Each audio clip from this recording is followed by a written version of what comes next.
For today's lamon, ginataang hipon, kalabasa at sitaw. Ito time at meron akong shrimps, kalabasa. Medyo alam niyo na kung ano, no? Pero itong shrimps, kasi 50 yan, hahatiin ko yan. Ilalagay ko dito, hatiin ko. Sabi ganun, nagtitipid eh.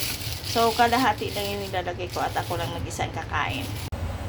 Ayan, let's start cooking. So, coconut cream ang meron ako na galing pa yan sa ref.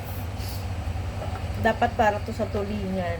Kaya lang, pinrito ko yung tulingan kahapon. So, hindi ko na dapat yung gataan yan. So, dahil cream yan, maglalagay tayo ng tubig. So, ayun guys, lalagyan ko lang siya ng konti lang na tubig. No? Konti, pero marami. Charot.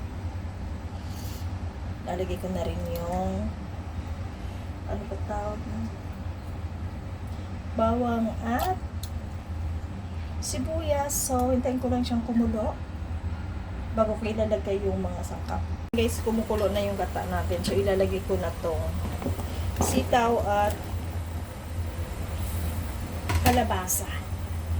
So, pag masaglit lang itong iluto kasi mura lang itong kalabasa, kaya nga yung iba hindi ko na tinanggalan ng balat. So maya konti ilalagay natin yung okra, but for now lalagyan muna natin siya ng asin. So bahala kayo sa panimpla nyo guys. Ako konting asin lang, at least may lasa lang. Kasi kanya-kanya naman tayo ng panimpla. So pakukuliin ko lang siya hanggang lumambot yung kalabasa. So, yan guys. Lalagay ko na yung okra. Matigas din kasi yung okra na nabili ko. Ayan.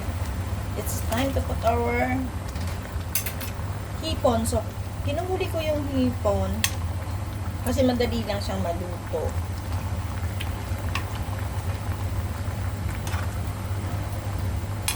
So, hintayin lang natin na maluto yan pa magkalasa yung ating gulay.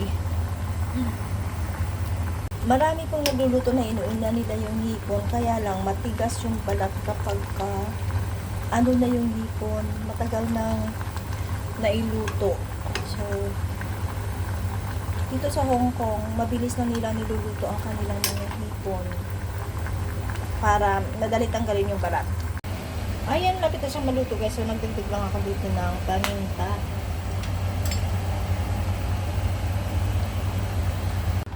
It's done!